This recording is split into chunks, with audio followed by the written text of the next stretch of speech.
আর এটা হচ্ছে dog squash. তো এক সপ্তাহ কেন, এক মাস থাকলেও নষ্ট হয় না। ভাই আপনি তাড়াতাড়ি করেন, তাড়াতাড়ি করেন। আমরা আছি বিখ্যাত কেক বিক্রেতার কাছে। আগে তিনি বসতো হাগার ঘাও, এখন তিনি বসে তার বিখ্যাত ছাদে। তো এই ছাদটার লোকেশনটা কোথায় ভাইয়া? আসলে ছাদটার লোকেশন হচ্ছে আমার বাসার উপরে, কিন্তু আমি হচ্ছে আগে আগারগাঁয়ে বসতাম, বাট কিছুদিন ধরে পুলিশে ঝামেলা করার পর আমি হচ্ছে ওখানে যাইতে পারতেছি না। গত এক সপ্তাহ ধরে আমি চেষ্টা করতেছি এই কেকগুলো বিক্রি করার জন্য, কিন্তু এখন পর্যন্ত পারতেছি না। পরে অবশেষে চিন্তা করলাম যে না, আমি বাসার ছাদে যাই, বাসার ছাদে গিয়ে বিক্রি করবো, বাসার যত ভাড়াটি আছে সবাই খাবে আমার কেক।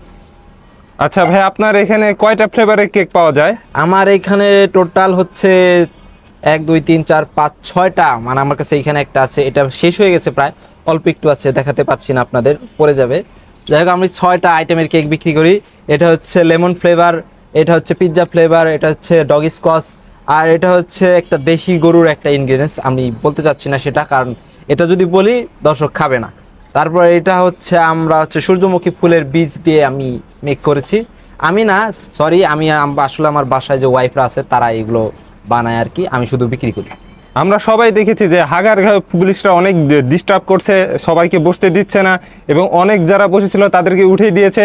এখন এই এক সপ্তাহ ধরে আপনার বানানোর কেকগুলোর কি অবস্থা? এগুলো কি ফ্লেভার নষ্ট হয় নাই? আপনি তো বলেন এক সপ্তাহ ধরে কেক বানিয়ে রাখছেন। আমি বলি একটু, আমার কেক হচ্ছে, আমি একটা জিনিস ইউজ করি আর কি, এটা সবাই ইউজ করে না, আমি একটু বলে দিই ক্যামেরার সামনে। ফরমালিন ইউজ করার কারণে হচ্ছে আমার এই কেকগুলো এক সপ্তাহ কেন, এক মাস থাকলেও নষ্ট হয় না।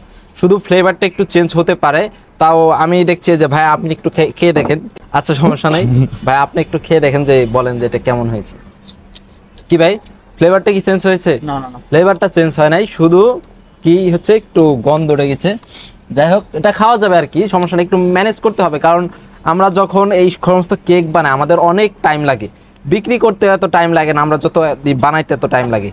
কিন্তু আমি আগারগাঁয়ে যেতে পারছি না, সরি কেক গায়ে যাইতে পারছি না দেখে এইখানে হচ্ছে আমার বসতে হয়েছে, তাছাড়া কিন্তু এই কেকগুলো থাকতো না, সব শেষ হয়ে যেত এখন। আমি আমার ধর্ষণার্থীদের বলতে চাচ্ছি যে আমার যে ভাই আছে তিনি কিন্তু অনেক পপুলার, তিনি হাগারগাঁও কেক বিক্রি করতো, কিন্তু এই পুলিশের অত্যাচারে তিনি কিন্তু সেখানে যেতে পারেনি, রাস্তা বন্ধ করে কেক বিক্রি করতে পারছিল না, তাই বুঝে তিনি একটা কুখ্যাত ছাদে এসেছে। এইখানে অনেক ধর্ষণার্থী আসতে পারেনি। এইখানে দেখতে পাচ্ছেন তার মাইক সংখ্যা অনেকগুলো থাকলেও তেমন ধর্ষণার্থী নেই, কেক খাওয়ার লোকজন কমে গেছে। ভাই আপনি তাড়াতাড়ি করেন, তাড়াতাড়ি করেন, আমার কেক বিক্রি করতে হবে তো। আমি একটু কেকগুলো আপনাদের একটু দেখাচ্ছি। দূরে থেকে ধরেন, দূরে থেকে ধরেন, আপনি যাই দূরে যান, আপনার দূরে যান, দূরে যান। টোকেন আসতে হবে, টোকেন ছাড়া কিন্তু কাউরে কেক ভাইয়ের এখানে ধর্ষণার্থী নেই, কিন্তু তার দেমাগে আপনি ভিডিও করতেছেন কেন? তার দেমাগে চোটে আমরা দাঁড়াতে পারছি না। এখানে তার ব্যবহারটা আপনার মাইক কোনটা? হ্যাঁ আচ্ছা করেন, ঠিক আছে করেন, সমস্যা নেই। ভাই আপনি তাড়াতাড়ি করেন, আপনাদের তো কেক বিক্রি করতে হবে, না হলে তো এগুলো নষ্ট হয়ে যাবে, বুঝেন নাই? আচ্ছা ভাইয়া, এত কেক আপনি কিভাবে বানান? না আসলে কেক আমি বানাই না, আমার ওয়াইফরা বানায়, বাসায় সবাই বানায়, আমি শুধু বিক্রি করি এখানে আগারগাঁয়ে এসে। কিন্তু আমি তো আগারগাঁয়ে যেতে পারছি না, সরি, আমার ছাদে এসে এখন আমি বিক্রি করতে হবে। ভাই আপনার ওয়াইফ কয়জন? আপনি একটু বলেন। ওয়াইফরা টোটাল 3 জন, 3 জনই কেক বানায়। আর আপনি এত উল্টাপাল্টা কোশ্চেন করতেছেন কেন? কেকের সম্পর্কে আপনি কোশ্চেন করেন, আমার ওয়াইফ কয়জন, এগুলো কয়জন, এগুলো নিয়ে আপনি কোশ্চেন করেন কেন? ভাইয়া টোটাল কয়টা করে কেক আনতেন আপনি আগে? আগে আমি 300-400 পিস কেক আনতাম, কিন্তু এখন হচ্ছে আমার একটা ওয়াইফের সাথে ঝগড়া হয়, তিনি শ্বশুরবাড়ি চলে গেছে আমার, তো এখন 2 জন আছে, সেজন্য আমি খুব একটা আনতে পারি না, এই 1-150 আনি আর কি। 1-150? তাহলে দুজন মিলে 1-150 কেক কিভাবে বানায়, কি দিয়ে বানায়, আর এতগুলো ফ্লেভার কিভাবে অ্যারেঞ্জ করে? আসলে সব তো ভিডিওতে বলা যায় না, সব ভিডিওতে বলতে গেলে দেখা যায় যে অনেক সময়ের ব্যাপার, কারণ একটা কেক বানান তো আর মুখের কথা না। আর এই কেকগুলো আপনি সব জায়গায় আপনি কিনতেও পাবেন না, আমরা অনেক দেশি বিদেশি অনেক ধরনের ইনগ্রিডিয়েন্টস মিলে আমরা হচ্ছে কেকগুলো বানাই। তো আসলে সব বললে তো আর হচ্ছে কেকের যে জিনিসটা সেই জিনিসটা থাকে না, সবাই হচ্ছে বাসায় বানিয়ে নিজে নিজেই খাবে। আপনার এখানে সবচাইতে পপুলার কেক কোনটি?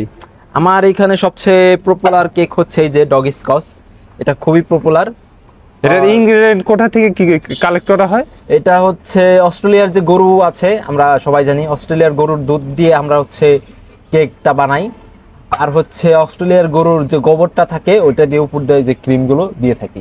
আর একটা কথা বলে রাখি আমি ভিডিওতে, সেটা হচ্ছে আমরা যে এখানে শুধু এলে যে কেক খেতে পারবেন তা না, 100 টাকা দিয়ে অনেকেই হচ্ছে কেন 100 টাকা দিয়ে কেক খাবো, আমি কিন্তু আপনাদের ডান্স দিয়ে দেখিয়ে হচ্ছে কেকগুলো আমি আপনাদের হাতে দেবো। যেমন এটা ধরুন একটা কেক, আমি যদি এইভাবে আপনি যদি আমাকে থেকে কিনেন তাহলে আমি আপনাকে কিভাবে কেকটা দিব, এই যে ভাই।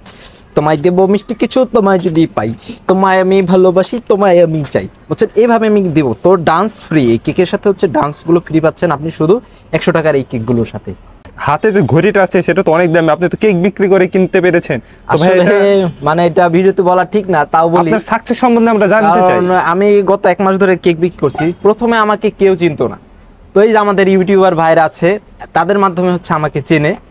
আমি এখন আলহামদুলিল্লাহ গত মাসে একটা ফ্ল্যাট নিয়েছি, একটা হচ্ছে জমি কিনেছি 3 কাঠা, আর হচ্ছে আমি হচ্ছে উত্তরায় কিছু ফ্ল্যাট নিয়েছি, কিছু জমি কিনেছি গ্রামের দিকে সেটা, আর এমনি এমনি অনেক কিছুই করেছি।